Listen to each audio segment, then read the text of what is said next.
I'm just trying to get a sense for, if I order today, am I going to be paying one price? If I order in July, am I going to be paying another? Yeah, sure. That's a good question. So the prices that we quote today are obviously valid if you purchase a laptop today. So we are going to honor any existing pricing for any pre-order that gets placed on our website. That's not to say we're not going to end up changing prices on the future for new orders, but we're not going to go back and change prices for orders that anyone's ever actually placed already. And that is important to us. We want to make sure that if someone's placing an order, that they know that they are actually going to get the configuration they ordered at the price that they ordered it at.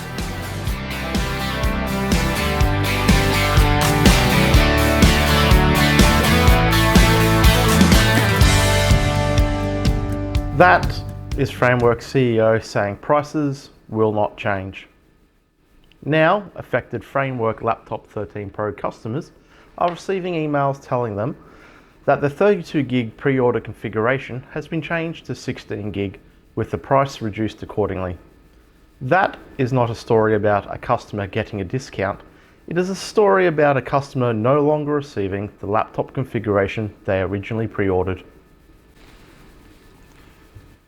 This matters because Framework is not an ordinary laptop company.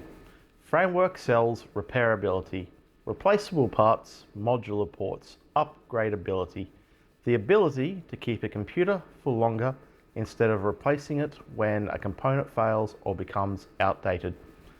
Those are valuable ideas.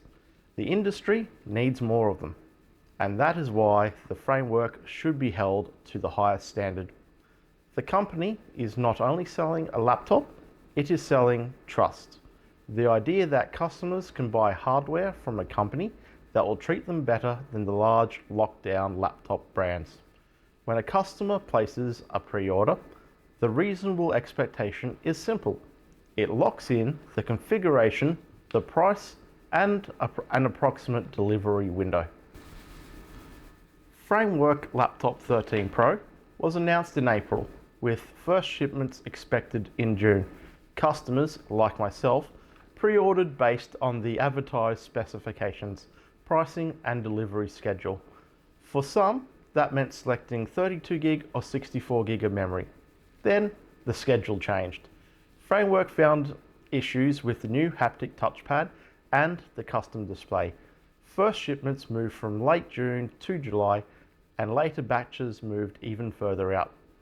Hardware delays are not automatically a problem. It is better to delay a product than ship it with a known fault. But a pre-order already asks customers to accept risk.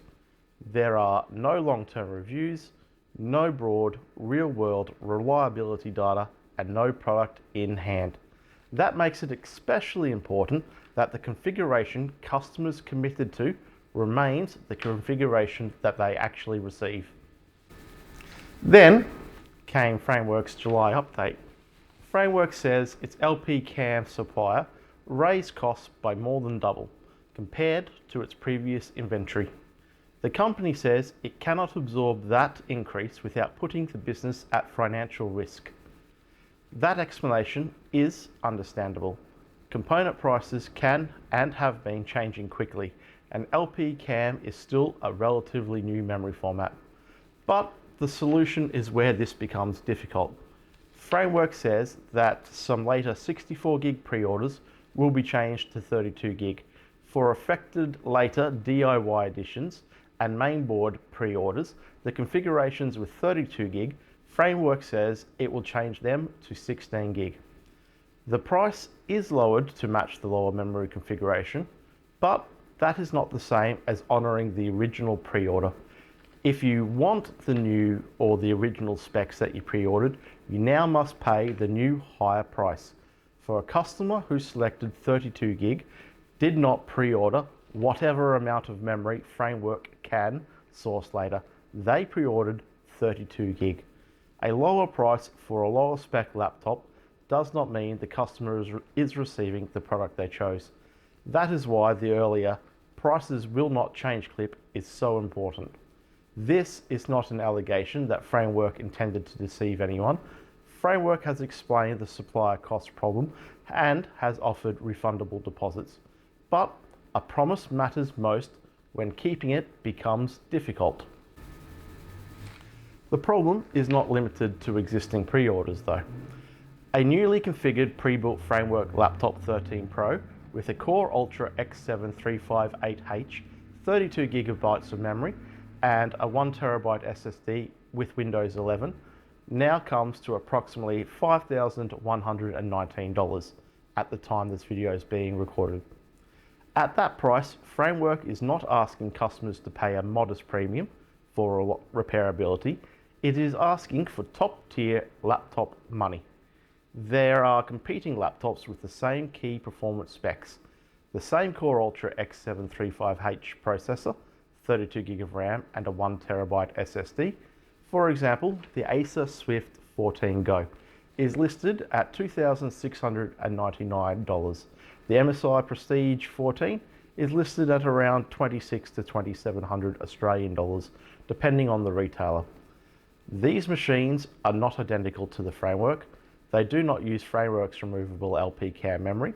They use solid LPDDR5X memory instead.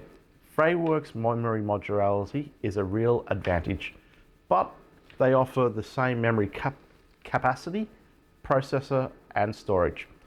They are in the same broad performance class.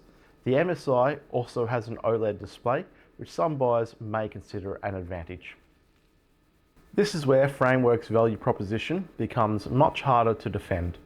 The Framework's configuration is roughly $2,500 more expensive than those core spec competitors.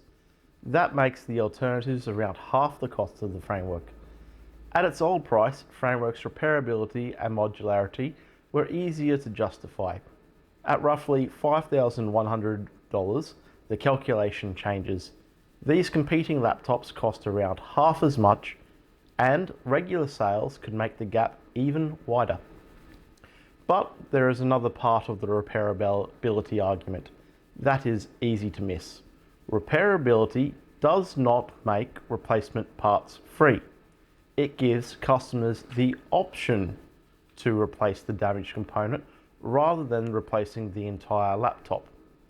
For example, the Core Ultra X7 mainboard is currently listed at $1,479 for the 358H. A replacement 32GB LP cam memory module is $1,320 from Framework Direct. If an accident, such as a spilt coffee, damages both the main board and the memory, the replacement alone would cost $2,800. That is more than a complete Acer or MSI replacement laptop. Of course, not every accident would require both parts to be replaced, but that is the point. Framework only makes the repair possible, not necessarily cheap or economic. Framework's repairability and modularity still have value, but at this price, buyers have to ask whether the upfront premium and potentially the cost of future parts costing as much or more than a similar complete laptop, if it makes financial sense compared with a competing complete laptop that costs around half as much today. Framework deserves credit for being transparent about the supplier cost increase. It has explained the situation publicly, communicated with affected customers, and kept pre-order deposits refundable. That is better than ignoring the issue. But transparency is not the same as making customers whole. Explaining why a 32GB pre-order becomes 16GB does not change the fact the customer is no longer receiving the configuration they selected. And explaining why new system prices have gone up does not make nearly a $5,200 32GB laptop an easy financial recommendation. Framework should succeed. Repairability, modularity, and long-term ownership are ideas worth supporting. But those ideas cannot justify any price. They should not make pre-order specifications optional.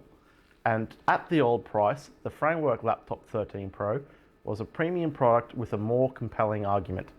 At the current price, the question is much, much harder.